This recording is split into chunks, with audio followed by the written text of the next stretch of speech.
Hello and welcome. You're tuned in to the best in paranormal talk radio. This is Beyond the Darkness. I'm your host, Dave Schrader. Along with me, always the befuddled Mr. Tim Dennis. Hello, Tim. Hello, I'm still befuddled. Yes. Hey, we've got an interesting topic today. And again, this is one of those opportunities. We've got a listener who reached out to us and has a fascinating few topics to discuss with us. So we're going to cover that in today's show. I have something I want to make a quick mention of. You and I have been working with Second Harvest Heartland for, going on about 10 years? Yeah, yep. And now that I'm hosting Midnight in the Desert, Monday through Friday, we're doing an interesting drive for this month only. For all new subscribers to Midnight in the Desert, it is $4.99 a month to join, and that gives you access to all the new shows and all the archive shows. For every person that signs up, we're donating $4 of that $4.99 to Second Harvest Heartland, so that every dollar we raise helps support them. And, $1, Tim, supplies 3 square meals to a person in need. That's some big buying power. Yes, it is. $1 equals 3 meals. So when you subscribe, you're going to be getting, 12 meals that you'll be supplying to families and individuals in need just by subscribing and giving the show a shot. Here's what you can do. Go to midnightinthedesert.com/hunger. That's midnightinthedesert.com/hunger. And you will be able to help us out, subscribe to the show, and raise money for Second Harvest Heartland. So all the money goes to help feed our friends and neighbors right here in the United States, your neighbors, coworkers, friends, family, people that you may not know in your own community that are suffering and dealing with issues. This will help provide them and their family with meals. So it's going to go a long way to help out. And again, we're doing that just for signups, brand new signups in the month of July. So if you've never been a member before and you've been thinking about signing up for it, do it. Do it. So then you can extend your listening pleasure. You'll get Midnight in the Desert Monday through Friday, and you also get the best in paranormal talk radio on Saturdays and Sundays with Beyond the Darkness, and of course the best in true crime talk radio every Tuesday. That's a lot of best of options there, Tim. Yes, best of anomalous talk radio Monday through Friday, best of paranormal talk radio on Saturday and Sunday, and best of true crime talk radio on Tuesdays. Do you think we're overselling it just a little? No. No? Yeah, you're right. Both of our moms have told us it's the best they've heard. So that's right. We've got to go with what we know. All right. Today, joining us for the show, Garrett Duncan was born and raised on the Navajo Reservation. His clans are the Bitter Water Clan, born for the Red Running into the Water Clan. He is from a small community of, I think it's Sanostee, New Mexico, and he is an enrolled member of the Navajo Nation. And Garrett underwent his spiritual awakening in 2008.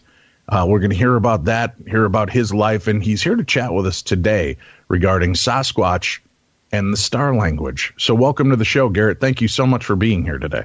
Yes, and thank you, Dave, for having me on board. Oh, it's always fascinating, and we love when we can talk to somebody from such a rich culture that has a different perspective and story to share with us. It's not some weekend warrior out there stomping in the woods looking for Bigfoot, but somebody who has a working knowledge of the culture and maybe this creature's place in history. So I want to know a little bit about you, as we often do to start the show. Talk to me about your life and about this spiritual awakening that took place for you in 2008. Well, in the last, I want to say it's going on 10 years now, back in 2008, I went through this awakening where I was receiving a very strong downloads, energy that was going and emanating through my hands. I was also dreaming of the future in the dream time. During this time, I was actually working for corporate America, and I was actually going through a job layoff. And there was this time in which I was embarking on, it was a lot of it was around, just holding the energy of letting individuals know that everything was going to be okay. The best way I could explain it was when it happened to me, I was going through an extreme amount of bliss. I was just smiling very strongly, and I pretty much could not keep a frown. I tried to get back to normal face, but I couldn't, and it was just very blissful, and I just knew that some special energy was coming through me, and it was a very special moment. And after I left the corporate world and traveled down back to the reservation, it was there that I received word from one of the elders who indicated to me that I had the gift of sight, if you want to call it psychic vision. I had the gift of sight, and then I also had the capacity to heal. And he informed me that part of my role in this time was to service as a bridge, to anchor and bridge the culture between the foundational concepts of the Navajo traditions with others of like mind, with those who are interested, and vice versa, to take the concepts, newer healing modalities, new healing concepts, and bring those down to the lands and to the people. And he said this prior to 2012. And one of the reasons why he indicated this to me, he informed me that my role was different in this life, because serving as a bridge, I was to anchor in the new energies from the new world, from the new earth, and raise up the vibration and frequency of the lands among the Navajo Nation. And so he said being this bridge, being in this role was going to carry a lot of burden, a lot of responsibility. And he informed me that I was going to be able to assist and help many people.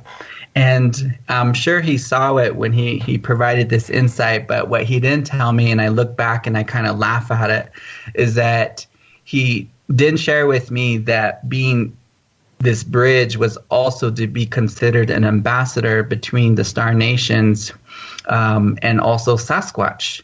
And these entities and these beings have always been part of the people, and now they're coming into full-fledged voice to bring awareness, to let everybody know and say, hey, we're here, and we're here to assist humanity. We're here to assist and speak to those who are willing to work with us. And so that has been the latest adventure for me in the last year or so.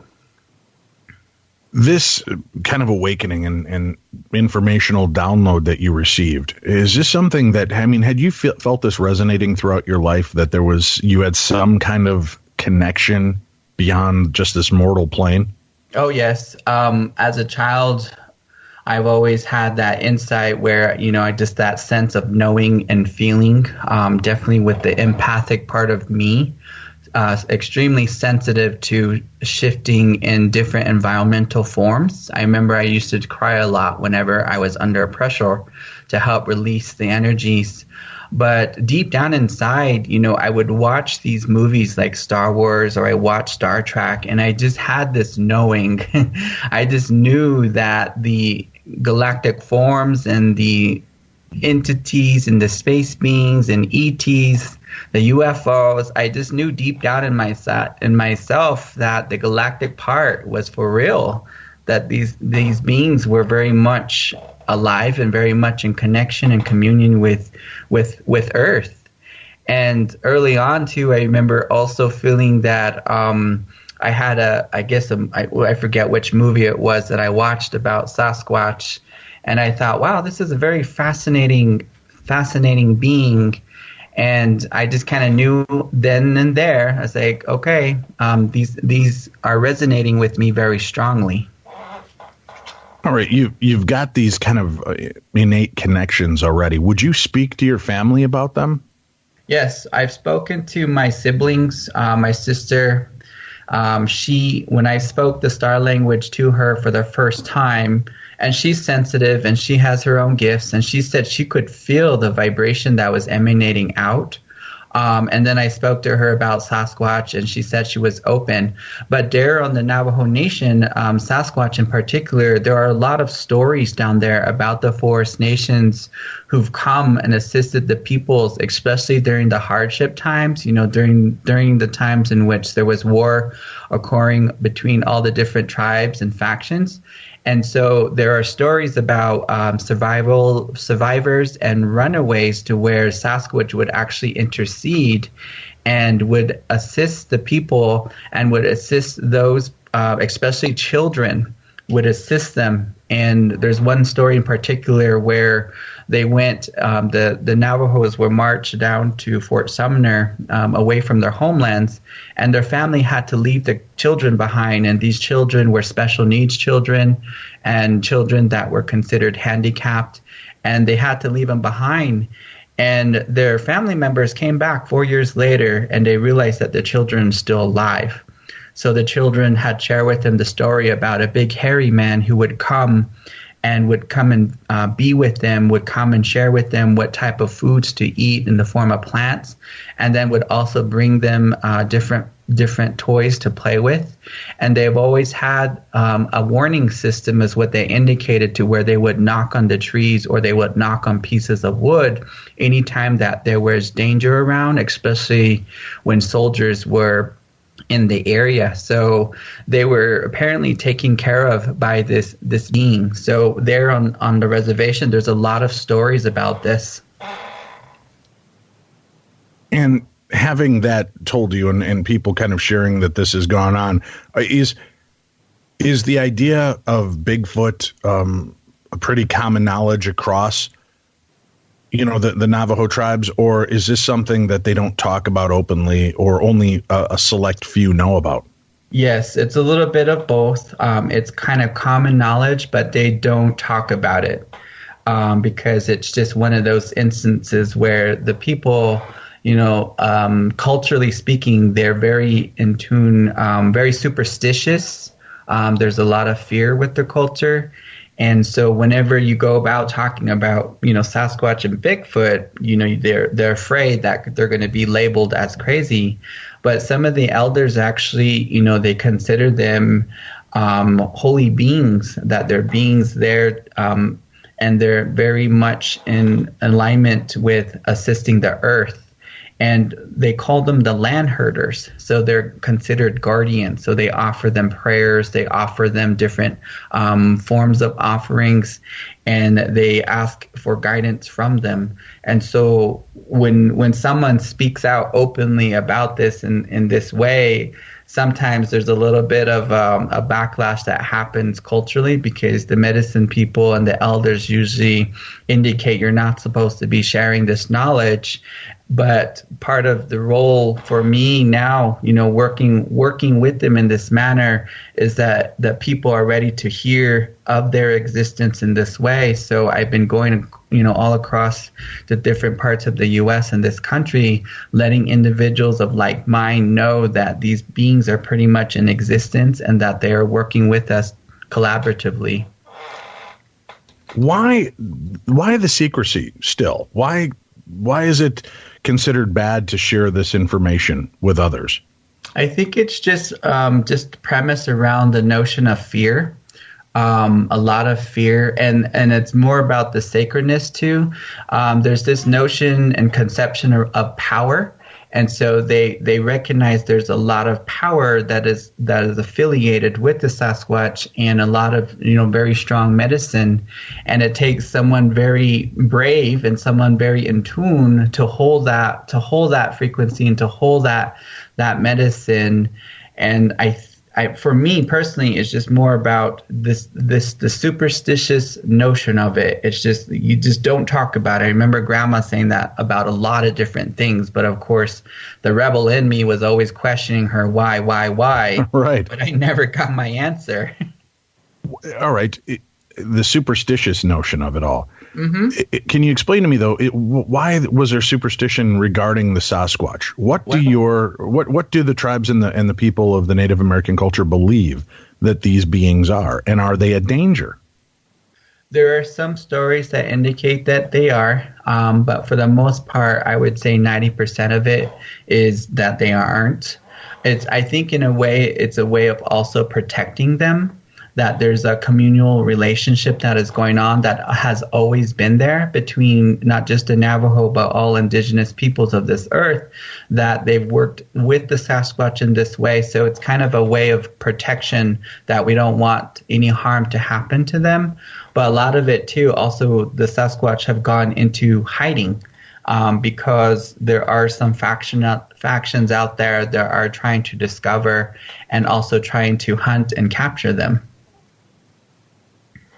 Do these creatures have mythical or supernatural powers to them? Yes. So when they came to me for the first time, they were communicating with me in the dream time from the notion of the astral plane. And their form of communication is through telepathy. So they're very, very telepathic.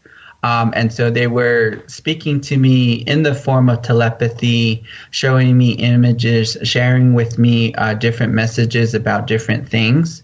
And they even had a little bit of a spoken language that was coming through as well. And what they shared with me is that they've been here on this planet, on this earth, for a very, very long time, prior to the history of Atlantis and Lemuria. It's even further than that. They said when Earth was first colonized by the Star Nations, that they've been here from that time moving forward. Some of their gifts, including telepathy, but a lot of their gifts is too shape-shifting. So they shape-shift into different animal forms so that they can scout. So especially when it comes to them traveling across large, vast amount of lands where there's not a lot of trees to hide them. So they shapeshift and utilize the energies of the eagles and coyotes to mimic and basically to scout a safe way for their passage. And then also their frequency and their vibration is very high. It's very intense. So they're able to, almost in a way, they shimmer out of this reality. So they shimmer out. So when I see and sense them, I can sense their energy field. And I know that when they're here around me, I can feel their form, but physically can't see them. But every now and then it's like you can sense their eyes opening, and it's almost as though they're looking from another dimensional plane, and they look into this dimension, and you're just like, whoa, hi, there you are. Okay. Okay. Yeah. I know this may sound strange, but do you ever smell things? Yes. Do you pick up their scent? Yes. That was another thing too, a very strong odor when they connected with me for the first time. It smelled very much like a skunk, very strong, very pungent. And they informed me that that was connected to the males, that the males had this strong odor. And it was also part of their defense mechanism as well later to come find out. It was part of their defense because they utilized that odor to defend them and to guard them against negativity and darkness is what they said. Are these a violent race of beings, or are they no more than violent than we are when it comes to just needing to protect themselves? I would agree with that aspect, where not necessarily violent, but more or less very protective, especially with regards to their families.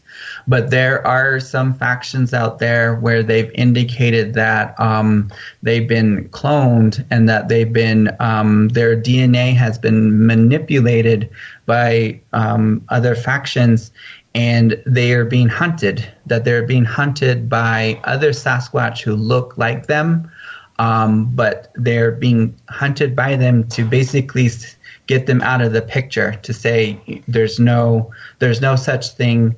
And we only want to instill fear as a form of control with regards to the population. And again, do you think that some of the supernatural nature of what they are, do you think that that's propagated as a way to, how do I want to put this? Maybe it's more bluster than it is substance, meaning, if they seem more powerful, people will leave them alone. Or do you believe that the hype lives up to the actual expectations of what these beings are and what they can do? Mm-hmm.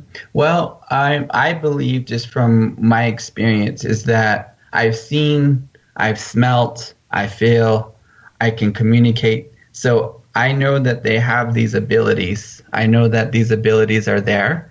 And to me, it's almost as though it's a last-minute resort in order to utilize them. When they do show themselves in their 3D form, when they come into this reality in the physicality, they are very curious. They're very curious beings. It's almost as though their energy is very childlike. So they want to know about humanity just as much as we want to connect with them. They're very in tune with their heart. And they resonate with those individuals who are all about the planet, all about healing the planet, about bringing awareness about how this is a living entity. And so when they came to me, I felt them scan me. I felt them, like, in a way, ping me with their energy to gain an understanding of what my intention was. And at that time, when I connected with them, my intention was not to be this spokesperson for their people. It was just more or less they were there. I'm like, oh, hey, hi. And then all of a sudden, one walks behind me, and I could just feel its energetic form infusing with my body. And it was very, very intense. The best way I can describe it was just like a constant buzz. Fascinating. And I want to get more into these experiences and what these beings are here to tell us. How long have they been here? Why are they not making themselves known on a more regular basis? All right, we're talking with Garrett Duncan here, and we're talking about the Sasquatch and Star Language. Now, you've been talking about kind of this the allure, the history of these beings and their communication. If these creatures are so powerful metaphysically and physically, why aren't they more of a prevalent force here on our planet? I would think that their ways, their teachings would help to bring some peace and balance to our planet. And God knows we need that more than anything right now. Yes, I agree with you 100% there.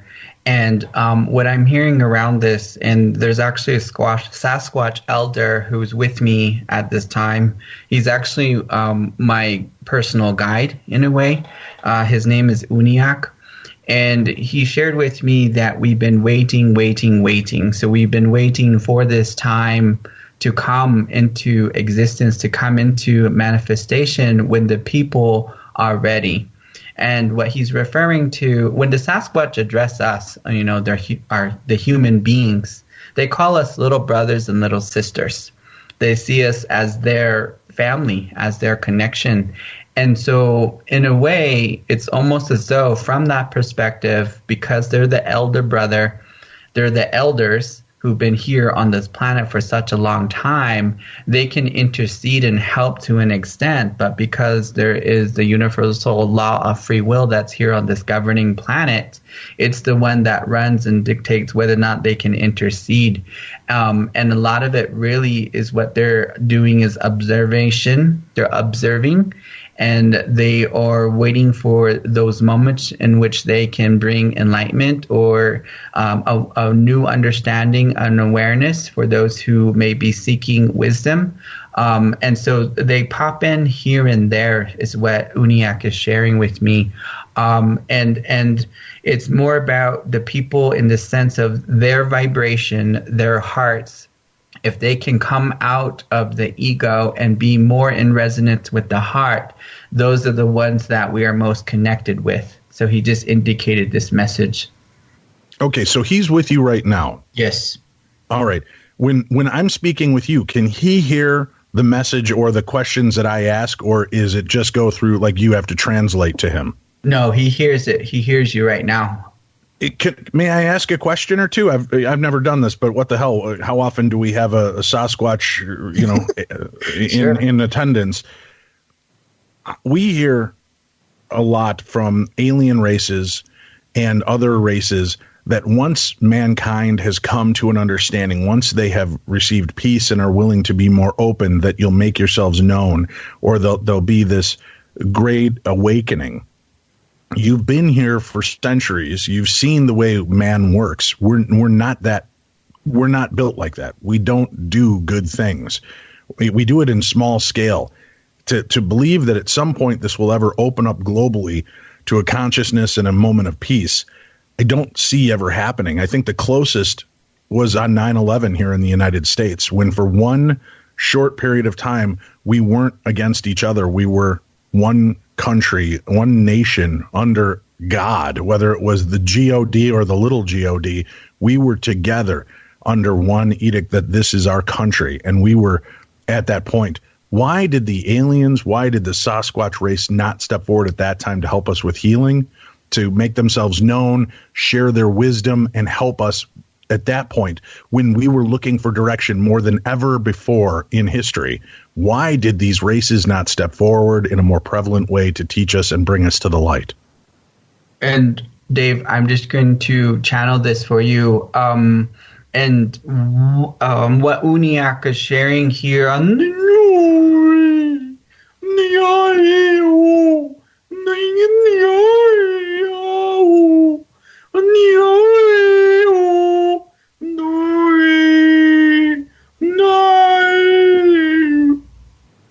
there was an agreement that was in place between the forces of light and forces of darkness. This agreement was in place generations beyond time, beyond your human historic form.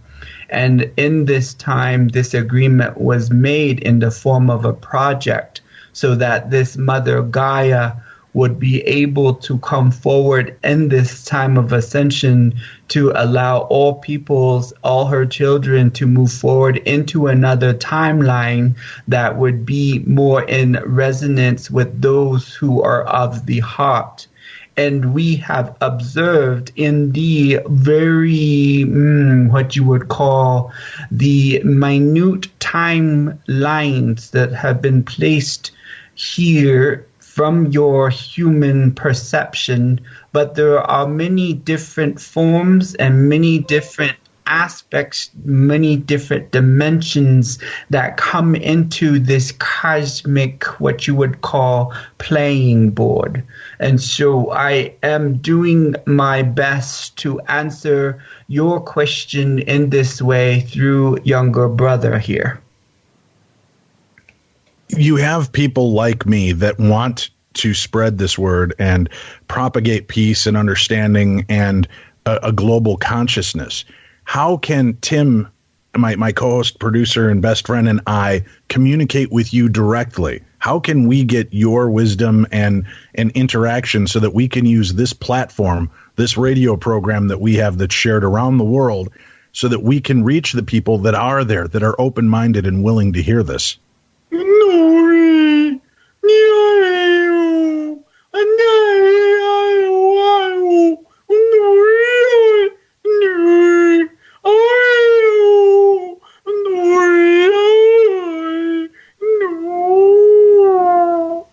We bring ambassadors from our realm, from our planet even.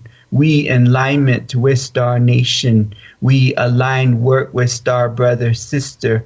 Bring, guide, bring others like mine to you. Through your show, through your words, and through the words that come out this vibration frequency now reach greater audience, greater membership. This is what we have been sharing with younger brother here in the form word called infiltration in regards to this project, this earth project. Infiltrate from inside out, different facets, different light, different nations, mini star system here. Gundoyashindi Ethesensund. And Dave, there's an elder here who would like to elaborate even more. It's a star elder. Now the star elder is a separate being from the Sasquatch being that we just spoke to? Yes. Oh, yes, please, Elder. I'd ask you to step forward and share with us, please. Yes, and what they're showing me image of right now, just to kind of set the premise as far as they're both on a ship. They're both on a ship right now. The Sasquatch Elder Uniak is part of a council, and there's this other star elder who is with him, and they're beaming this transmission now. So I will let him speak. We see and hear you. We are in your presence now. As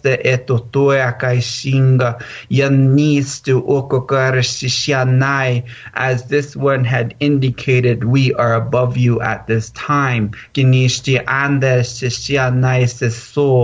Although your human perception may feel in a way, we can be at two different places one time. This experiment, as was mentioned by Forrest Brother, that was in place from many generations and timelines ago,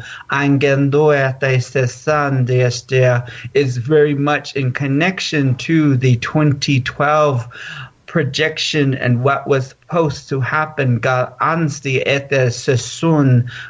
your Gaia had placed a call from her essence and her form to reach out to brothers and sisters of different systems. Energetically speaking, they came. There was a darkness of cloud that was hovering around this planet. So the agreement was to allow the infiltration to take place with those who are of like mind and the highest resonance of souls and vibration. But the shadow ones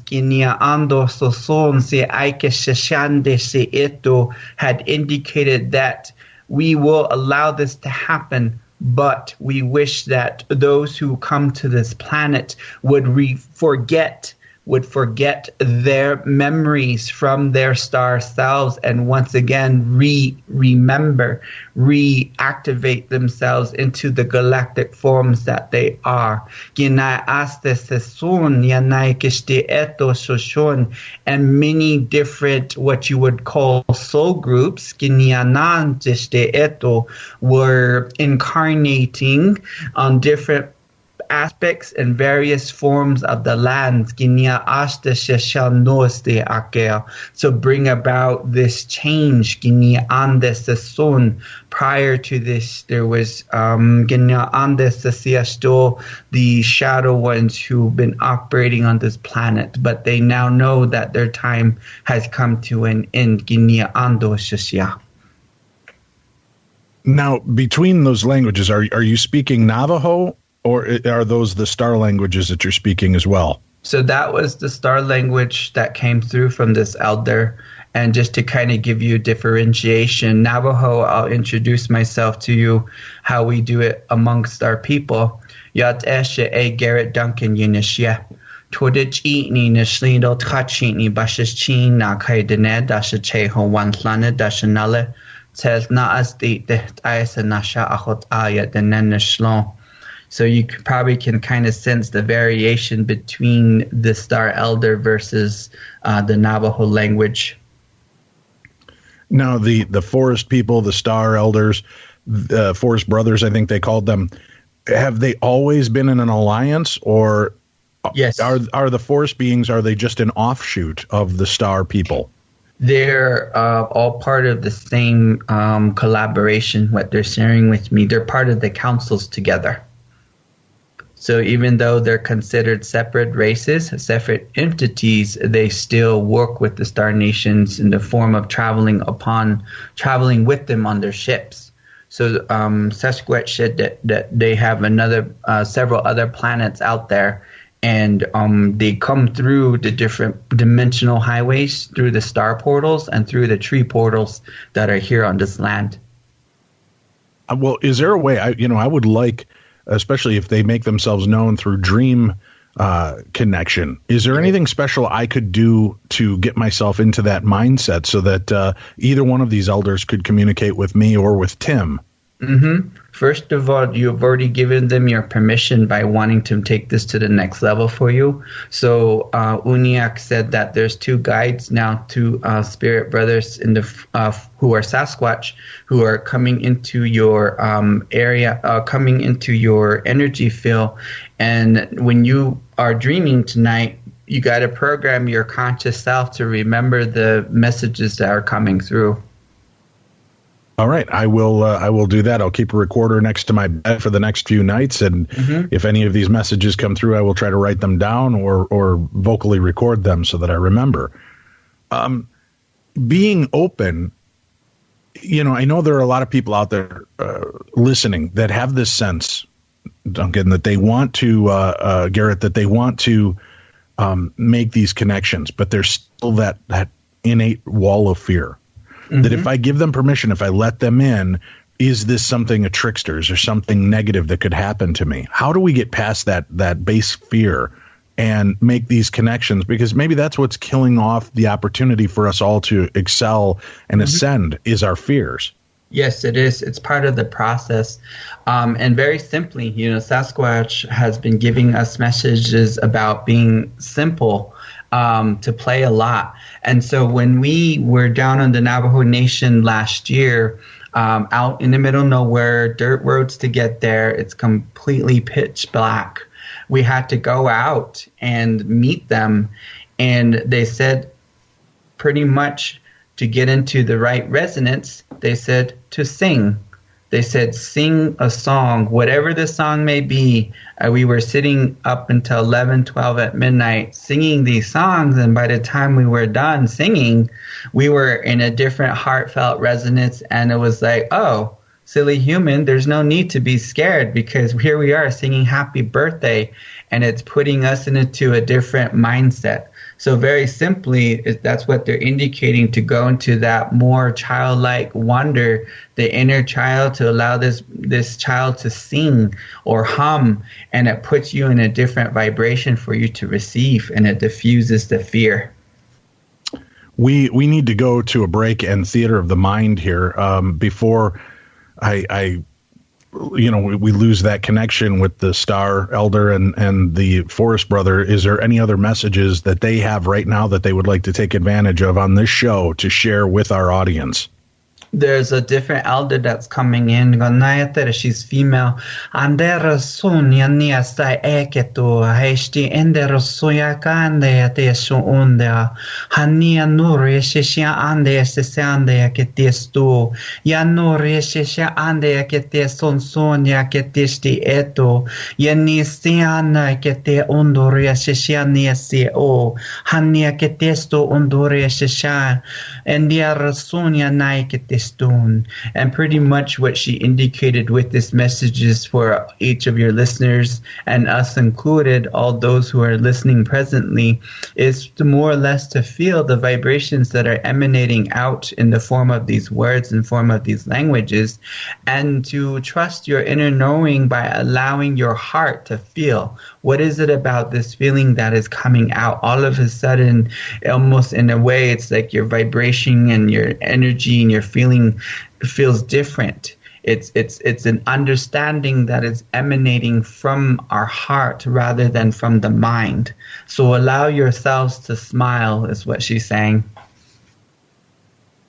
Allow ourselves to smile, right? It's kind of, again, getting your mindset into a happier place, not focused on all the negativity and the darkness that surrounds us. Yes, that's correct. But what you're saying is, or what the elders are saying, is that when we can elevate ourselves, and you mentioned earlier that you had this awakening and you just couldn't stop smiling. Yes. You couldn't stop that awareness and that sense of overwhelming joy. Mm-hmm. We have a darkness that plagues this planet in depression, which, is probably motivated by drugs, and I don't necessarily mean illegal drugs, but the medications that we're on, the foods that we eat that are being pumped with chemicals and drugs, and just the overall loginess of GMO food and so many things that are poisoning our systems. It's hard to get to that point of smiling again. It's hard to get to that point of feeling good again. And many of us can't afford more expensive organic food to start eating healthier to get out of this mud rut.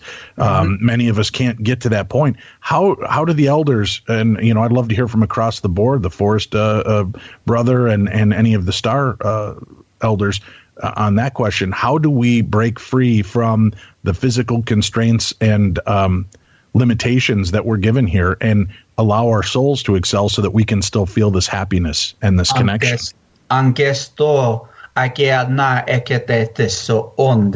First, by reclaiming your power. We had heard the law of free will that was mentioned. As a sovereign nation, a sovereign citizen of this galactic form, you reclaim your power, reclaim this aspect of you that knows that you're from a different star system, remembering this part of you.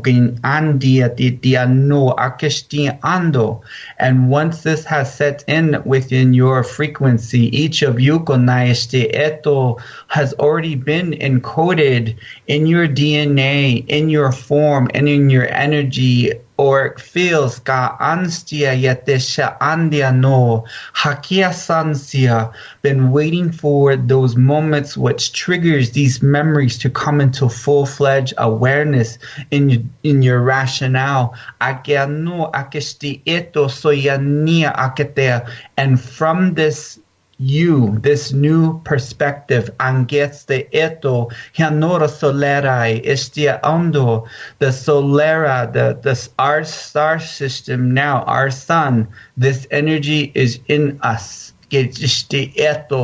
And through the reclaiming of our power and our sovereign right, as human forms, you have the capacity to transform dense vibration into more harmonious relations. In your 3D form, but the key the key is within the resonance of your heart. You're doing it from a more heartfelt way. Are you ever afraid that the information that you're being given is misleading, or that maybe these entities have another ulterior motive? I wouldn't say afraid. There has been some concern around that before, and I've had my share of astral battling in the astral realm. So that was the first steps and first things I had to learn, the lessons and stuff with all of this. And discernment and being in that energy around this. Sasquatch, that's what they've indicated, is that they are guardians energetically, etherically, and in a way it's almost as though I have these cosmic bodyguards that are around me. And because of the law of free will, what I do a lot of the times with the energy and healing work is I always diffuse any agreements or any contractual agreements between light and dark, and work in slowly in alignment to the planet, because I know that's why I'm here. And Sasquatch will usually bring these guardians that are consistently around me, and what happens is they diffuse, just through their presence, they'll diffuse that negativity, and in a way, they keep me out of that game. I like to look at it as a game. They keep me out of that energy. All right, we have got to take a break. We've got a brand new Theater of the Mind coming your way. It's time to go into the Darkhives as we enter the woods in today's Theater of the Mind. This week's Theater of the Mind comes from the real experience of Joe Baker. All creatures, great and small. In the summer of 1977, I was in LIT, a leader in training at a YMCA summer camp in Iowa. I had attended that Y camp since around 1967 as a camper, and I loved it so much, I decided to become a counselor as I got older and I aged out of the program. My summers there were magical. They were filled with fun, laughter, and making some lifelong friends. We would spend days making crafts, canoeing, shooting rifles, learning archery, and swimming. Oh yes, there was swimming, our refreshing escape from that summer heat. As a camper around 1970, our small group had gone for a canoe trip down the lake. We pulled into a nice alcove with a rope swing and decided to take a swim. As we climbed out of our canoes and dragged them into shore, we could hear the sound of excited splashing and playing in the lake on the other side of the little hill. So we decided to see what all the action was, in hopes that maybe there were some girls swimming there. We came up over the small hill, and our group was stunned to see a huge, and I mean huge, hairy ape-like creature splashing around in the lake, playing like a small kid. We stood there with a collective look of shock and confusion on our faces. We had been warned enough about wildlife and to never try to encounter it, so we slowly began backing up, as quietly as we could. Just the most subtle of sound of rocks crunching underneath our feet would give us away. But the gorilla man, as we would come to call him, seemed so wrapped up in his playtime that he never took notice of us. We made it our mission to return there every few days in hopes of seeing him again. We would even leave treats of apples, half-eaten PB&Js, and potato chips. When we would return, we would find all of those donations gone. Now, I'm fully aware that it could have been any number of wild animals that would eat the food, but we love to consider that it was just our playful pal. A few of the counselors would tell ghost stories at night, and once, when asked about monsters in the woods, they began telling us about a native creature. I don't recall what they called it at the time, but they perfectly described what we had seen. And that it was, at that time, one of the kids I had been with that day blurted out what we had witnessed and where. The next morning, we were cut off from our canoes and told in no uncertain terms that we were not allowed to visit that area again, by any means. It was safer to stay away, as we most likely stumbled on a local bear colony, and we could be in great danger. I'm no animal expert, but I know what I saw, and it wasn't a bear. Now, back to 1977 as an LIT, it was my duty to help create schedules and activities, games, and lead our group to our timed excursions, where most times the lead counselors would already be there setting up and preparing for our arrival. Today, we were going on a canoe trip. I got rather excited when we loaded into our canoes and our leader began paddling toward the area I had visited all those years ago and had my encounter. We found the same spot by the rope swing and pulled our canoes to shore and set off for a short hike and a swim. I was very excited to be visiting that same area that had been so enigmatic to me and had been cut off to campers for so many years. The visit was uneventful. Until it wasn't. We returned to our canoes to begin our journey home when, sploosh! A huge rock had come sailing overhead and hit the water with tremendous force. We all stopped what we were doing and looked around when we saw another overhead projectile headed our way. It hit the water well behind our canoes and let out again with another loud splash. We climbed quickly into our vessels and launched them to head home. Our group chattered like mad the whole ride back. It was a mixed bag of excitement, fear, and nervous energy. When we returned, our lead counselor said, guys, maybe we shouldn't go back there again. And that was that. Well, for him, I mean. I took the chance to row out there a few more times because I did know one thing. Bears do not throw rocks. Again, I returned and left treats and would sneak back whenever possible to check the area, and as before, the treats were always gone. After a few rock-free days, I set out for one last adventure. It was close to sunset and we weren't allowed on canoes or in the lake after nightfall. I had about 90 minutes of free time before our evening activities, so I made my way back to the rope swing and I climbed out. Made my way over the rise and opened my pack to leave some more food. As I made my way to a safe viewing area, I was alerted to the sound of something running toward the food, something fast and much smaller than the large creature I had witnessed. I turned to see what scavenger was making off with my donations, and there, crossing the ridge, was a short, alien-like creature. I stumbled back a few paces, the leaves beneath my feet crunching, and the thing stopped, turned its head in my direction and paused. It looked at me, bent down, scooped up the treats, and took off running. And there, before my eyes, this thing began to grow. Huge and hairy.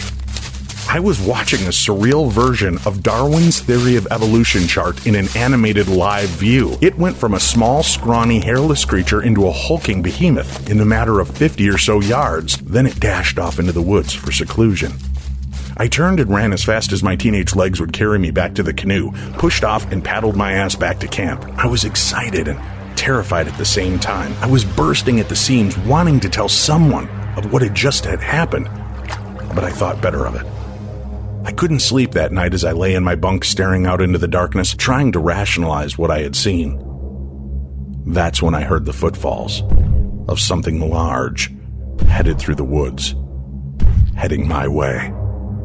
Perhaps just one of the neighboring counselors making his way back to his cabin from the communal outhouse. Then I heard the snorting, a loud snort and a sniffing noise. I recognized the sound from earlier that day. After that thing had transmogrified in front of me, it had stopped briefly and snorted the air like a predator trying to catch the scent of its prey.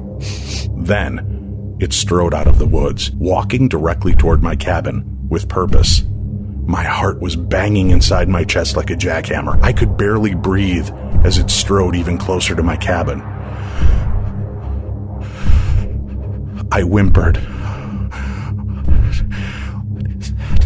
wanting to cry out, but I was unable to. That's when I had a strange sense of euphoria that washed over me.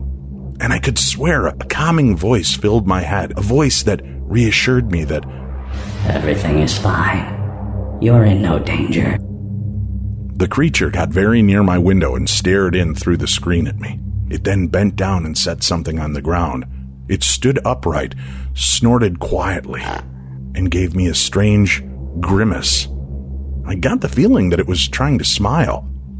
It turned and moved toward the woods, its heavy footfalls gradually getting lighter as I saw it revert back to its smaller, hairless form. As it entered the woods, there was what I can only describe as a flash of lightning, followed by a thunder crack that shook our cabins and woke everyone with a start. Within moments, there was a deluge of rain, and a loud mechanical humming sound filled the air. A hum that was gentle but louder than the rain itself, and with another flash of light that seemed not to come from the clouds, but rather from the ground toward the clouds. The hum was gone. We scrambled outside to shut every heavy wooden shuttered window we could to keep the cabin from being blasted from rain. When I got outside the window of my bunk, I found a rounded, twisted ball of sticks.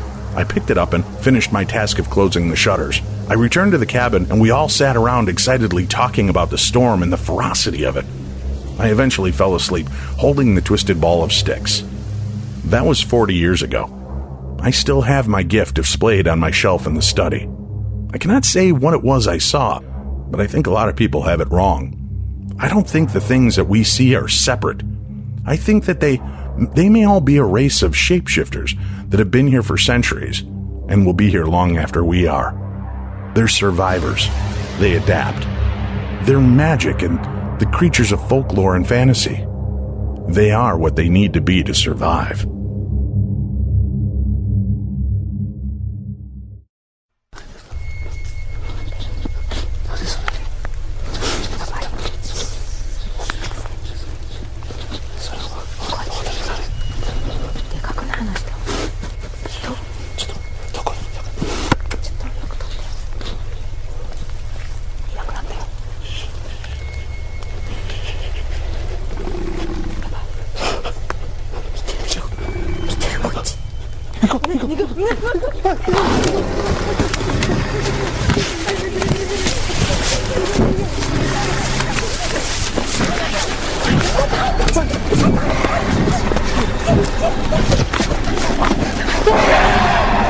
Beyond the darkness.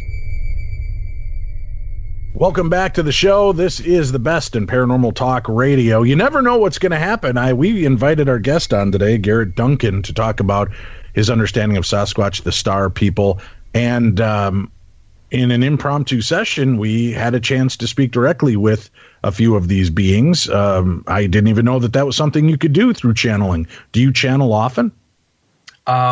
Yes, I would say yes. That's definitely one of the gifts that I have here. And a lot of times when I do channel, my accent changes.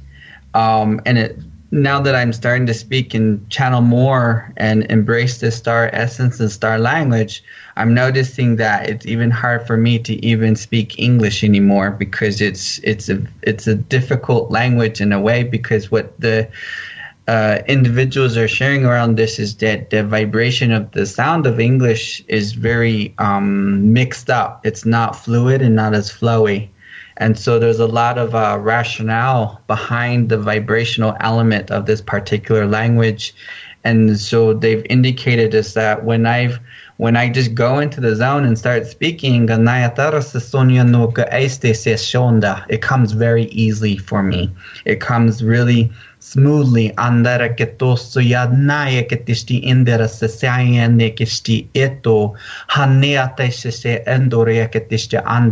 So just to kind of demonstrate, this other elder here from Andoria, a system called Andoria, has stepped forward now and is coming through in this way, just to kind of demonstrate a little bit the variances between different star languages.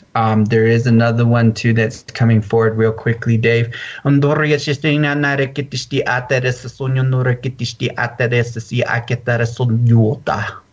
So that one was very quick.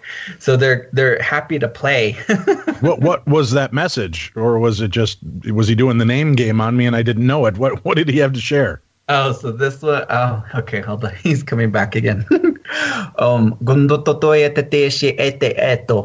I introduced myself to you from the system of Arcturus.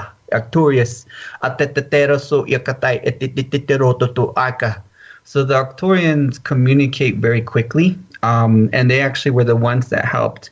For me, when I started speaking these languages, they were the ones that provided the initial activation and introduction to it. So they come in very clicky. They're very clicky in their abruption.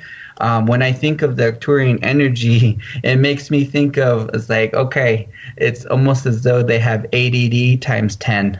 Like, they're very out there. Now, are there races out there, alien races, that mean us harm? Yes, there were those that in the past, who were running this earth, who were ruling this earth from times before. Several millennia ago, and now it's time for those forces, off-worlders, who are shifting into a different earth in a way, a different vibration, different frequency, which are more in supportive of their intentions. This was the main premise behind the prophecy around the 2012 phenomenon. And I think, like many of our listeners, this is coming so fast and furious at us. We're going to definitely have to listen to this audio backwards and forwards just to try to see if we've picked up every piece of the message that was coming through.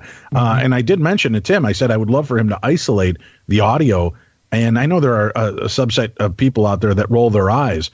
But when you're speaking it that fast, it's almost like I'm hearing two languages taking place at once. I don't know if that makes sense, but that's why I told Tim, hey, do me a favor and isolate it. And if we do that and play it back, we may have you back in the future if we find something, messages also that come through. I'm just fascinated by auditory sounds. Now, a lot of, and please understand, I mean no disrespect in this at all, a lot of what you spoke sounds like Hollywood Indian language, right? Native American language that's prattled off in many of these films. So it sounds like most of these cultures speak a form of Indian tribal vocalizations, or is it coming through and you're working as a bit of a translator? So it may be something completely different in your head, but it comes out in more of a distinguishable dialect that you would understand. Yeah, it's so when in comparison to vibration and frequency, it comes so fast and smooth. I mean, it would be interesting, if we to see my face when I'm doing the Sasquatch talk. You just see my face completely shift, and it's like my mouth is moving all over the place. And a lot of the times when the stars are coming through, these are aspects of me. So yes, it is a form of ambassadorship and translator. So all I'm doing is accessing that part of me that is Andorian, that part of me that has been Sasquatch, that part of me that has a connection to Arcturus. And so hence what happens is my human form, 3D self, is trying to step back a little bit to allow these messages to come through.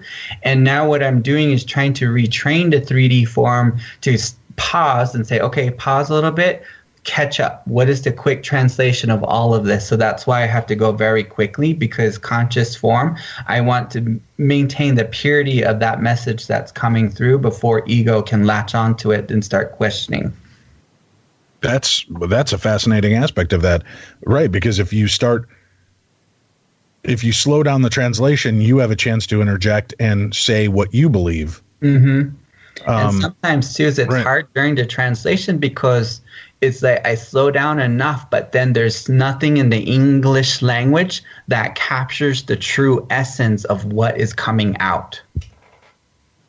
So that's why a lot of times they just indicate to feel the vibrations that are coming through as the messages are being spoke.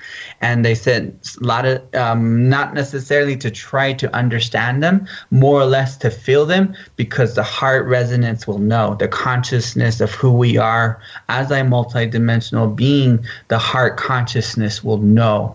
It just knows. There's just a sense of knowing. I've seen people just melt down and cry when I'm speaking these languages because I know and see their galactic form. I know that they're from another system somewhere, and I'll just da-da-da-da-da-da speak it really quickly, and they're like, oh my goodness, whoa, where did that come from? Like, yeah, that was for you. And then they say, tell me more, and I say some more, and then they're in tears because it's like, yes, I know this language, I know what you're saying, but I can't really explain it. So that's kind of been the feedback, when I just meet random people. Does it wear you out when you do the channeling sessions and you open up, or is it energizing to you? It's a little bit of both, because I'll get charged up and energized, but then 3D form, human body's like, okay, take some breaths in between the languages because it needs to adjust to the frequency. So I have to slow down a little bit. All right. Now, the messages that you're getting from these races, the connection that we're making, and I've asked, and Tim, I don't know about you. Are you asking, putting it out there that you want them to communicate with you as well? I haven't put out much anything. I'm just kind of a passive observer, to be honest with you. Are you interested in having that kind of communication? Not necessarily where they're ripping through your mouth and talking, because God knows I spew enough nonsense on the show. I don't want people to think I've lost my mind when all of a sudden I start channeling. But do you, are you open to the idea of them communicating to you through the dream state? I don't know. I don't know. I don't know. To be honest, I don't know. Well, you have so many. The reason I ask is you have so many of your own experiences in kind of the dream state.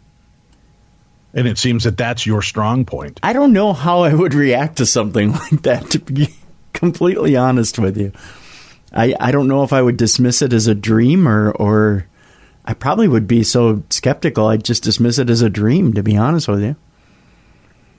Do our forest brothers have a belief, forest brothers and sisters have a belief, Garrett, in an afterlife and in a God, not necessarily the God, but in a deity, a supreme being?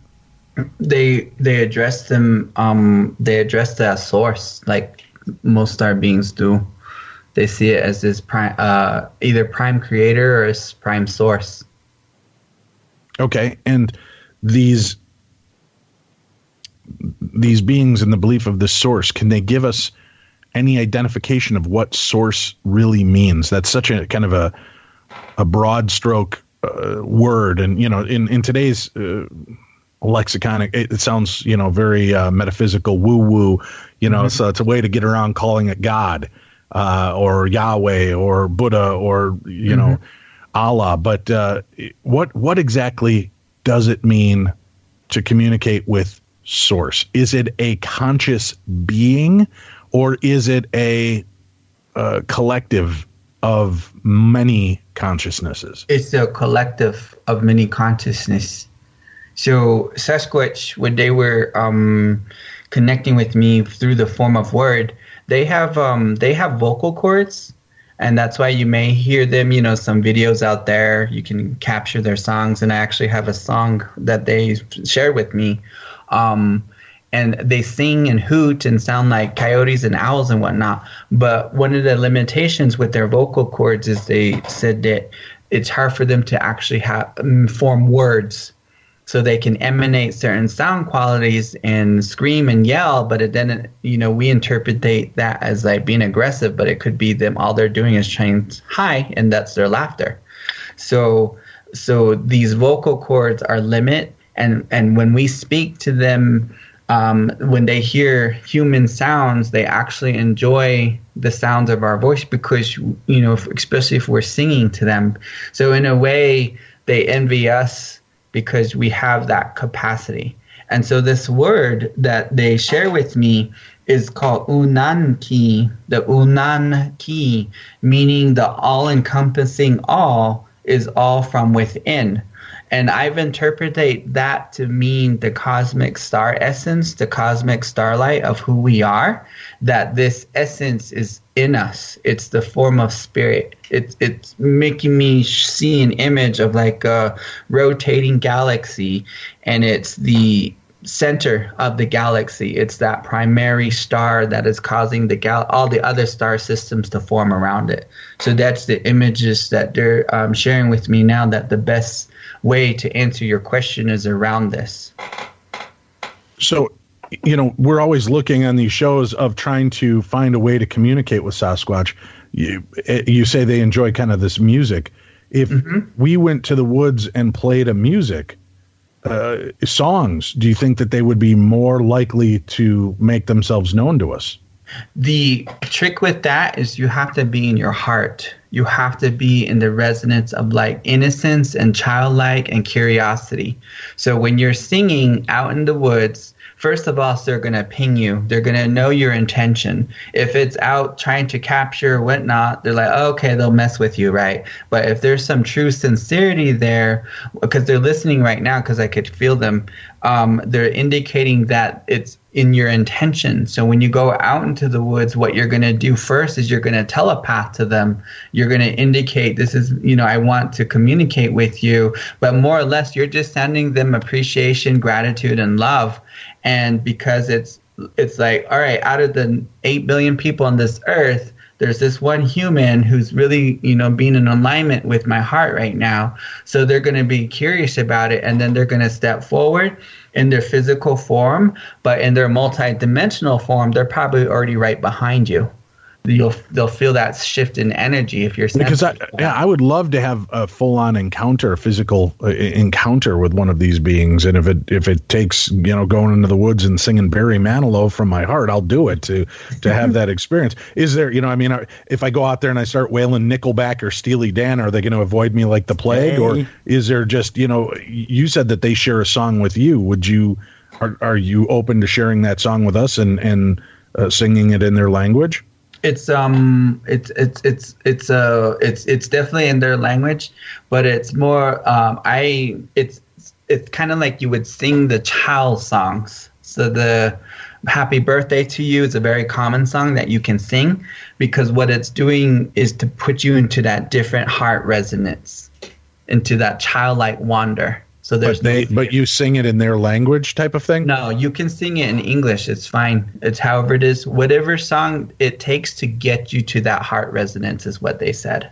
All right. Would it be possible? I mean, because again, there are going to be some of us, I'm going to be shy going out in the woods and singing out loud and such, but in their language, can you sing that to us so that I can isolate that audio, take it with me to a heavily wooded area and play it to see if we can actually connect with that and let them know that I brought this as kind of a tribute, a song for them to let them know of my intention? Yes, but I believe it's going to be in the more of their version of song is different than ours, so that's fine. Yeah, I don't want to hear Ricky Don't Lose That Number anyway. I want to hear what the Sasquatch has to say. So please, I'll be quiet. Tim will be quiet. You have the floor. Gotcha. So.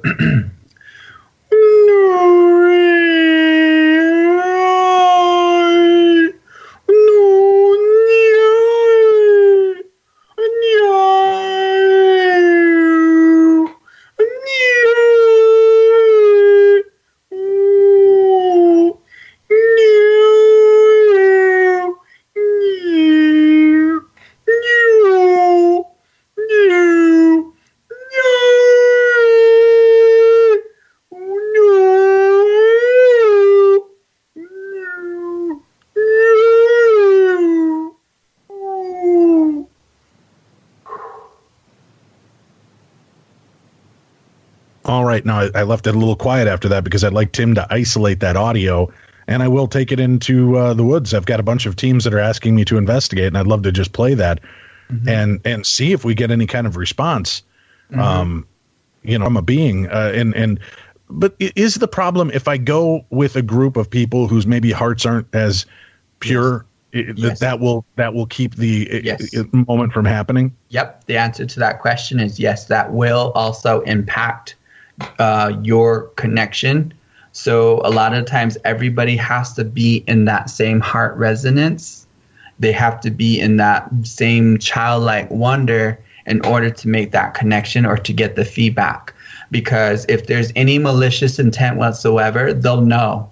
If there's any fear, they'll be like, okay, this person's not ready yet. So it's really about mastering that aspect of us, as humans. It's that flight or fight mode. And so hence they've given these tools in the form of singing, in the form of songs to help get us to alleviate that, because they would love for to come out. But because we're humans and because we have that survival programming in our fields, their intentions they operate right in front of you and you freak out, then it's like, okay, we're just doing more of a disservice in that way. And understand, when I'm doing this and asking these questions and asking them for this communication, I understand there's going to be a subset of our audience rolling their eyes, laughing hysterically. But I'm open to this. Because sometimes, what if it is the absurdity of the fact that that's the truth? Sometimes the key is so easy that we don't pick it up, right? We don't try the door because we're so fearful of it being locked when it's been open the whole time. So that's why I'm fascinated with guests like you that are open and willing to share. And it shows me something more about the sincerity and intention in your heart that you'll belt out, Sasquatch's greatest hits for me to hear this and share it. And it's not something that ego didn't get involved there. Because honestly, if I was blowing smoke up your ass and telling you this is what happened, there's no way you could have convinced me in a million years to do what you just did. But it showed me as a form of enlightenment that it isn't about you and me right now. It isn't about this interview. It's about sharing a truth, your truth, whether it's something that resonates with anybody else. There are people that this will make sense to, and maybe it will open the eyes of others who are hesitant to believe in such an idea. Yes, and one of the premise behind also when you had left that opening for the elder to come through and who spoke in Dorian, she basically broadcasted a message to those listeners who are star seeds, who are those who are waiting for this time now, giving them permission to now be who they are in the form of, yes, speak your language. Yes, speak your truth. Yes, be in your heart resonance. Yes, it sounds outworldish. It sounds crazy, but go about doing this in a beautiful way, and you're going to see the miraculous changes that happen within your own personal environment. And, for me, because I grew up among the traditions with the people, I grew up with supernatural phenomena. I grew up with shamans doing miraculous healings. I saw all of these things growing up. So I always knew in me that there was always a possibility of unexplaining these things that happen. And now that I'm actually seeing it for my own eyes and living it and feeling it, it's just like, because I'm so open to it, it comes so smoothly. And it's just really what it comes down to is just everybody is on their own journey. And it's where they are. I mean, if that curiosity is enough for them to go out and sing Sasquatch's greatest hits, by all means, go and do it. And you may get that response that you're looking for. Yeah, I'm just beside myself. It's, you go, there's so many ways. And, obviously Tim and I are smartasses and who we are. And it'd be real easy to cut fun and joke about what we're hearing. But I'm more fascinated by the possibilities of it than I am in the, basic humor of a lot of what we've heard today. Because I cannot confirm or deny what you're saying to be true. I cannot confirm or deny, but I'm willing to open up to it. And again, that's why I asked, what can I do to have these type of experiences? Because I don't have a Native American, bloodline, is it harder for them to come through to us? Is it that they prefer your elder traditions and the way that Native American culture, looks at the land, looks at the skies, looks at all of these things, and it seems to be with much more acceptance than the white man's world. And that's, I would definitely agree with that, because one of the things that the Star Elders have shared is that, yes, in the indigenous bloodlines, down to the bloodlines within our DNA, it has been still in its purity, in its pure form, in which they initially had seeded us to begin with. They had seeded us way back millennia ago as part of this project or this experiment. And we have those original blueprints that have not been dissuaded by these external influences. And so what they've indicated is that that's what's sleeping. And when I speak these languages, it causes an activation within that person, because it's like a sleeping gene all of a sudden wakes up.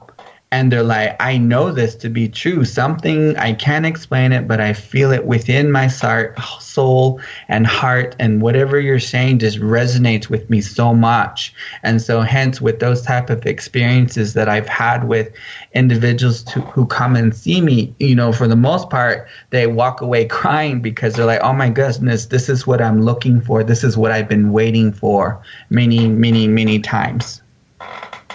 I wonder, with the healing power of music and resonance, if playing a song like you shared from the Forest Friends, if that is something that would also have a soul healing ability. And again, I'm throwing out these ideas as possibilities. We're always looking at possibilities or probabilities, and taking something like that, it almost has a whale song quality to it.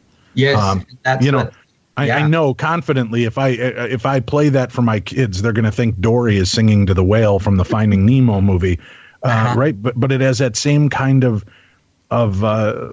whale song equivalence to that. And do you find that is because there's many beliefs that the whales and the dolphins are species from the stars as well, that they are not indigenous necessarily to our planet, but that they come from elsewhere.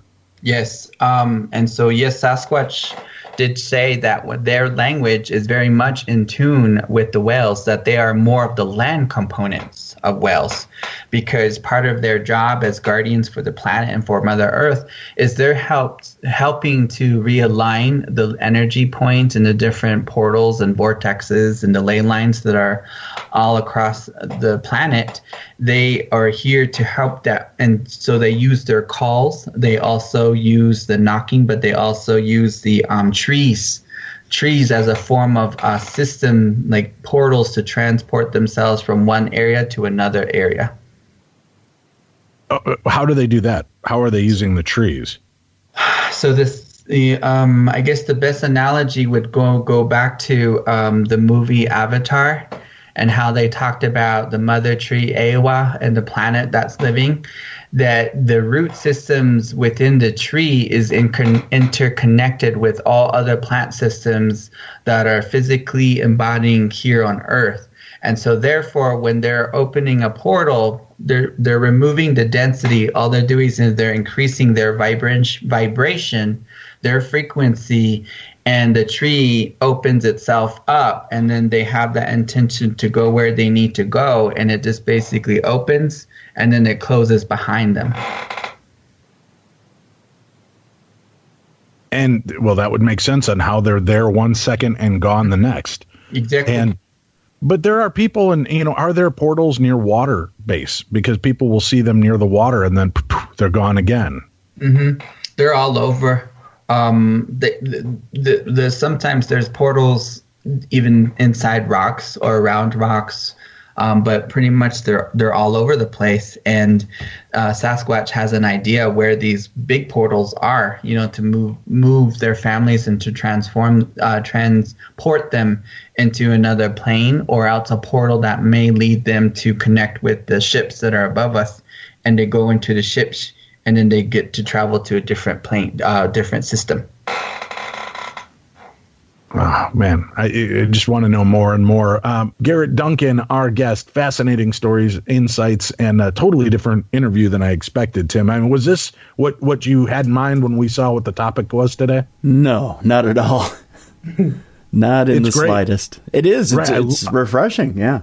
I love hearing these different aspects, the different thoughts, and how this all goes into play, and especially with these kind of rich cultures around us, these alien species, these forest beings, the Native American culture that exists.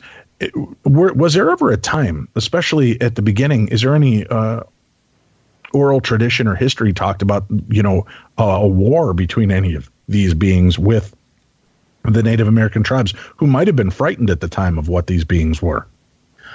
With ours in particular, with the Navajo people, I have not heard of any war in our oral history, but in our creation stories, though, they do talk about, we talk about the Great Flood that happened, and we also talk about giants that used to be here.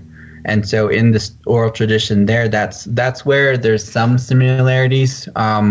Growing up with those stories and whatnot, I've heard.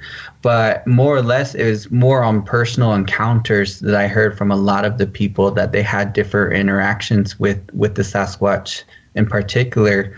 There are some modalities on the reservation in the form of what they call stargazing.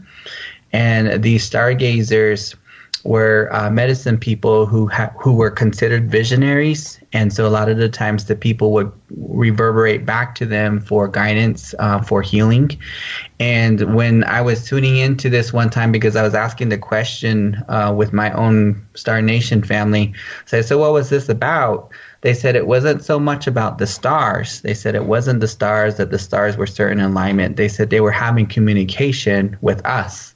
And I said, oh, that's what I thought, because that made more sense to me, rather than saying, oh, there's a star in this area, so how's it, it's bad luck kind of a thing. So it's kind of like they were mapping everything, but it was more about them connecting with their galactic helper. Are there, on our planet, humans, we can't get along with one another. No.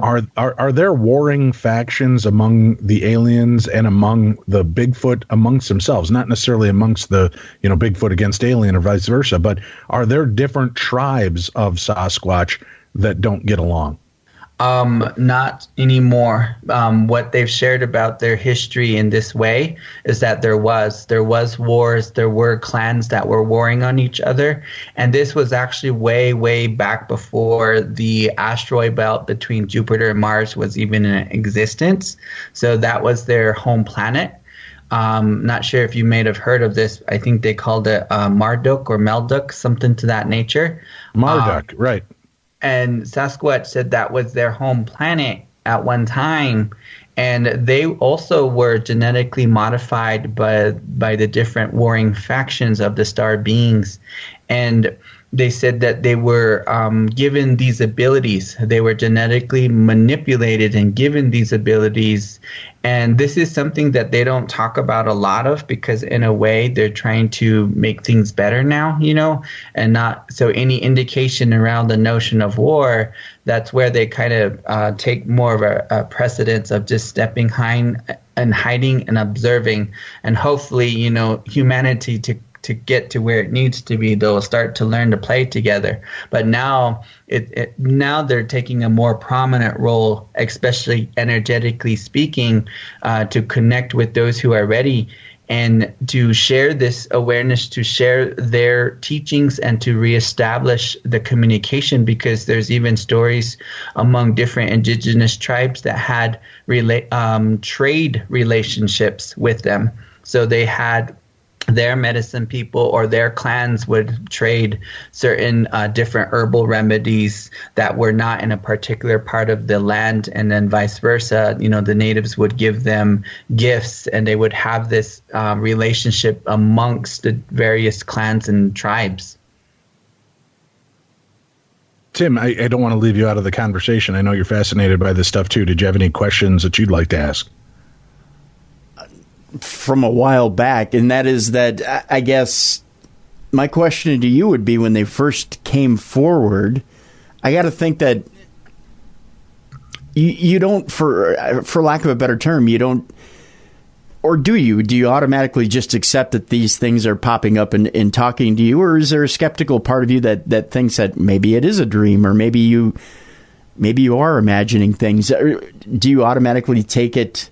Because like Dave was mentioning, he says to me, are you more than willing or open to accept something like this? And to me, the first thing I think of is something like this comes to me in my dreams. I go, okay, that was a nice dream, and I go on with my life. I don't know that I automatically sit down and think, Sasquatch showed up in my dreams, or a star elder showed up in my dreams, or something like that, and automatically I start talking to it. I would think I'd be a lot more skeptical. Is this something that at first you went, well, I probably ate pizza a little too late last night, or in your world, how did you all of a sudden discover that this was real, or what was the turning point where you discovered that this was a lucid event and not necessarily just a something that happened in a dream state? Mm-hmm.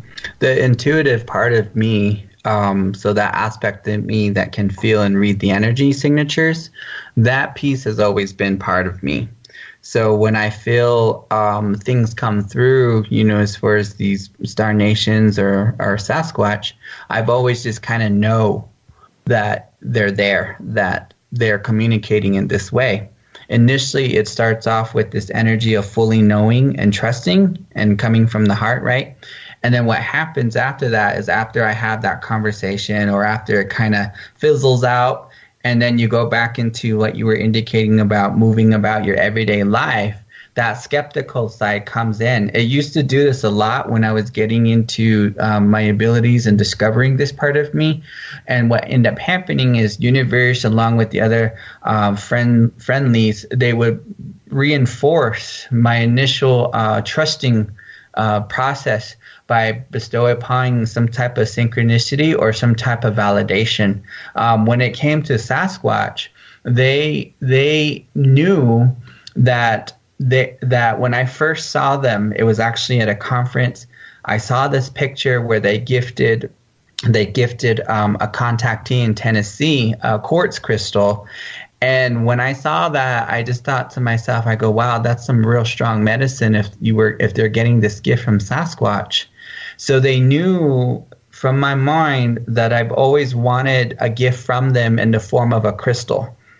And what ended up happening about a month or so after this introduction, they brought a whole set of stones at the base of my steps. And that's where the skeptical side really kicked in. It was because, I'm pretty much almost in downtown Denver, in the midst of a city. And here are these stones that are at the base of my steps. There's 6 of them in total, and they're all different shapes and sizes, all different forms. And I picked them up, and right away I could feel the frequency and the vibration of these stones energetically. They were very buzzing. And then I texted another intuitive friend. I said I was just gifted some stones. Who brought them to me? And then she replied back and said it's a forest 2-legged. So she knew right away. So I, of course, my skeptical side was doing a little bit of research there. But what ends up happening is, initially that skepticism comes in for only a short duration. I mean, maybe a few seconds or a few minutes. And then there's some type of validation that comes and follows it back that gets me out of that questioning process. Was there ever a time where there was a physical, tangible piece of evidence of Sasquatch for you, whether it be a tuft of hair or even a photograph or something where you could show people and say, here, they actually showed up on my doorstep? Yes. I was gifted hair for the first time earlier this year in February.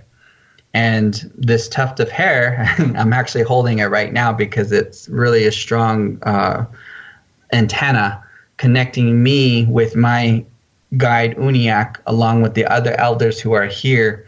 And the message and what they've shared about this is when they bestow upon you a gift of their hair, they trust you so much that they're willing to give this to you in the form of, with great power comes great responsibility, right?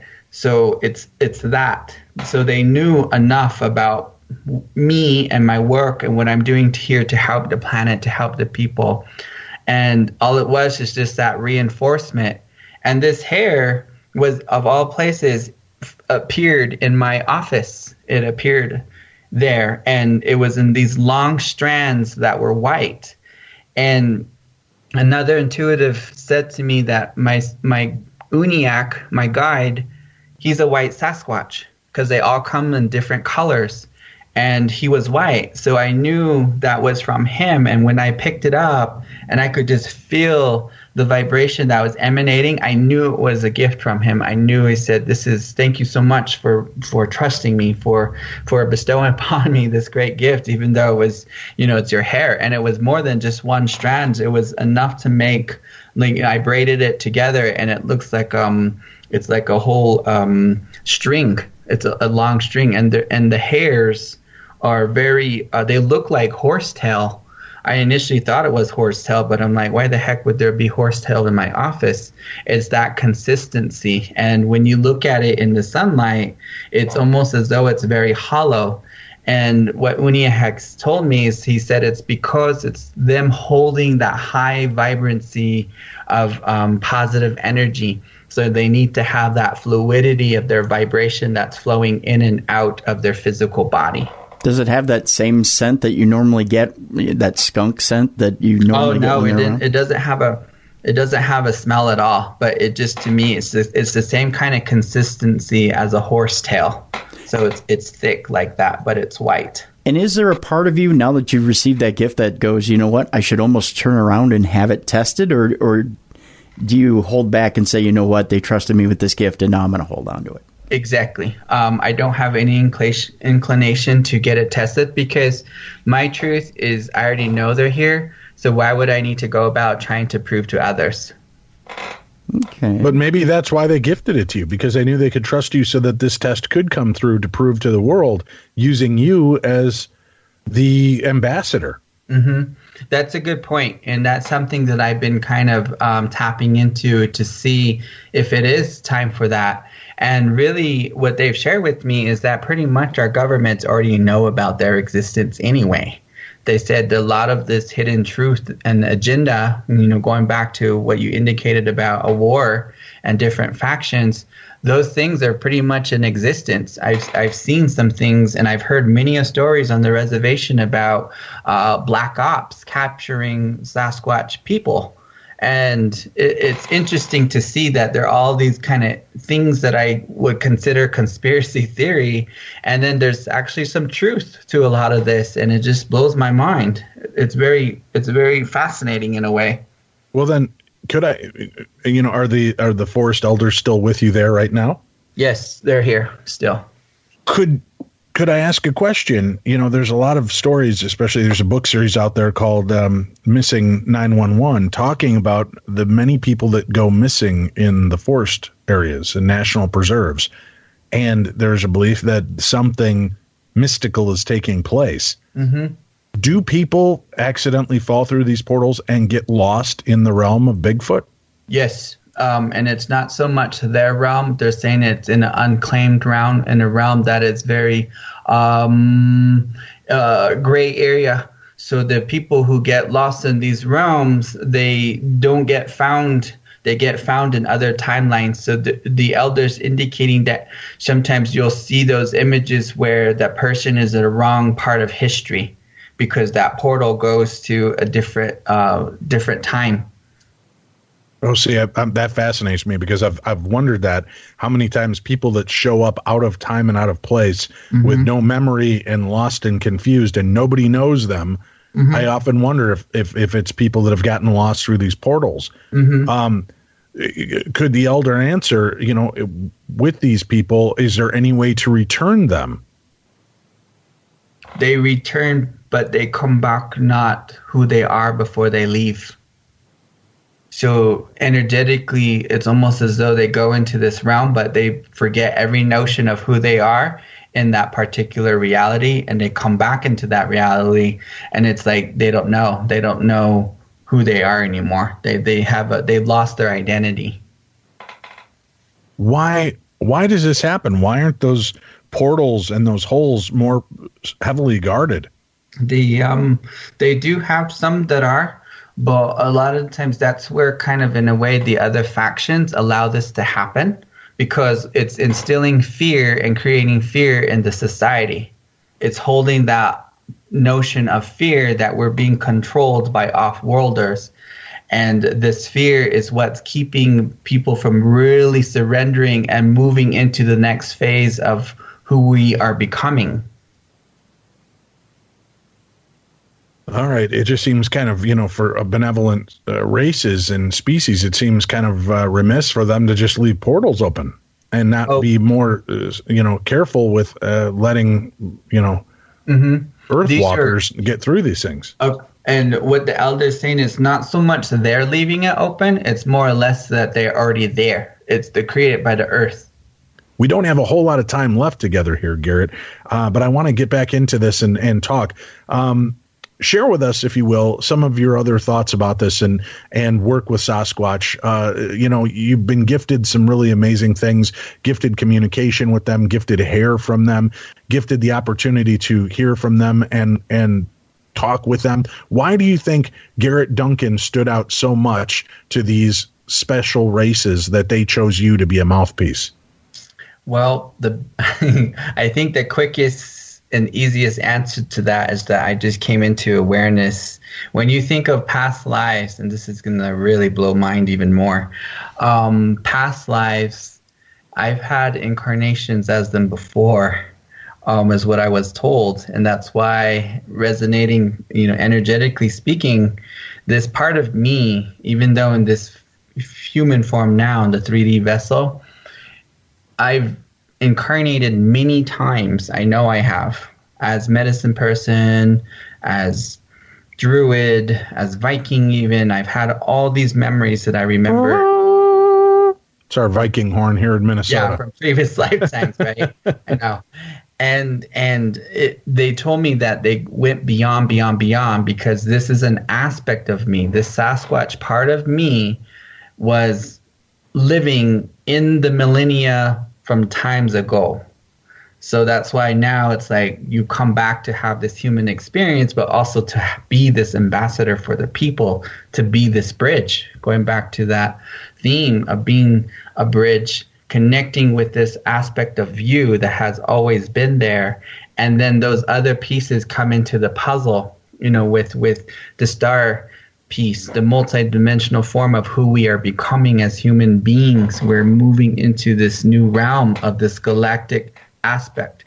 So each of us, when you think of oneness, all it is this: we're experiencing the flavor. I like to look at it from that perspective. Is we're the flavor. I'm experiencing this flavor of Sasquatch. I'm feeling this flavor of this star, the Andorians, the flavor of Lemurian, and these other beings, other different races that are out there. So because I have so much of this facade and just energy forms in this way, it's almost as though, I came back to help this planet, to help the people to be who they are, to help them remember. And not only that, but also to assist the planet and helping her children, to learn to play with each other, to remember that each of them is the Unan Ki.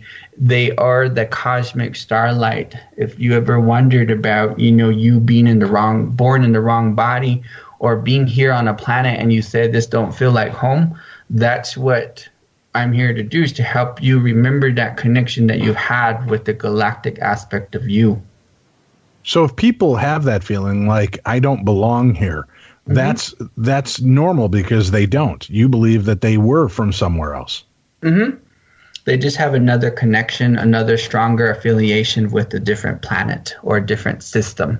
If people feel like that and they want to reach out, can they contact you through your website to talk with you and get some help? Because I know there are a lot of lost souls out there that feel alien, and I don't mean that, dismissively, but they feel like this isn't where they're from, where they belong, and they're seeking answers. Can they contact you and get that help? Yes, they can. On my website, NavajoIlluminations.com. They can certainly reach out to me via website, and I do have videos on the website in which I give more insight about Sasquatch. Did a Sasquatch conference, but I also have videos on there on the different teachings around what they've shared with me, along with the star languages. They also can connect to me via Facebook, Navajo Illuminations. All right, fantastic. Garrett Duncan, thank you so much for coming on and sharing your insights, your wisdom, and allowing yourself to channel for us a unique perspective and hear from races. And again, whether you believe it or not, folks, the idea is the possibilities exist. And Tim will be re-listening to a lot of that audio and the channeling, and we'll be doing it in reverse and forward. I'm just curious if there are other messages there. And again, you go through it so fast, as you mentioned, it was almost hard to absorb the information and wisdom that you were sharing with us. So I'll be reviewing this episode a few times myself, and I hope our listeners will do so. Garrett, please keep in touch with us in the future. We look forward to talking to you more. Will do. Thank you so much. All right, that's it for this week, kids. I hope you've enjoyed the weekend show as much as we have. Remember, I'm back hosting Midnight in the Desert Monday through Friday, where we continue the strange and anomalous.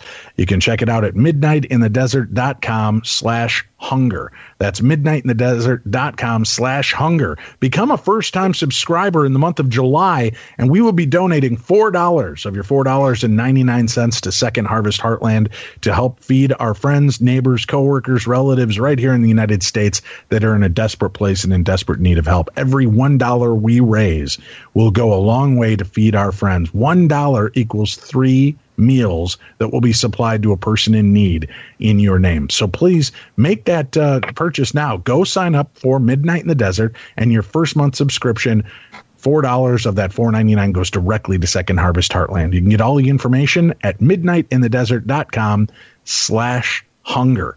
And don't forget, we've got the best in true crime talk radio every Tuesday. If you are not subscribed, then go subscribe right now. For some of you, you've been subscribed and your credit cards have changed, your expiration date or your PIN has changed, and they need you to update that so they can continue to deliver and bring you the best in true crime talk radio. Help us spread the word about the show and get it out there. Right now, go subscribe for True Crime Tuesday, and you can do that at patreon.com/True Crime Tuesday. Or if it's easier, just go to darknessradio.com and click on the True Crime Tuesday banner. It'll take you and you can subscribe. You get 4 brand new episodes every month, plus you get access to the last 2 years of archives of the show, all the great content that we cover, all the most fascinating true crimes, plus dumb crimes, stupid criminals, and I Knew a Murderer. You get all that by subscribing to the best in true crime talk radio. Go sign up for it. There's no reason you shouldn't, and we need to get you back in the pack. If you had a subscription, you let it lapse, pick it back up, see all the great stuff that you've been missing. We need your help. Again, when you support True Crime Tuesday, you support this show, Beyond the Darkness, because we are able to use the money that we raise through True Crime Tuesday to help keep this show moving and afloat for you as well. So if you enjoy Darkness Radio, Beyond the Darkness, then pick up True Crime Tuesday, support that program to keep all of the shows available to you. We'll be back again next week with more of the best in paranormal talk radio. I'm Dave Schrader, that's Tim Dennis, and you've been listening to Beyond the Darkness.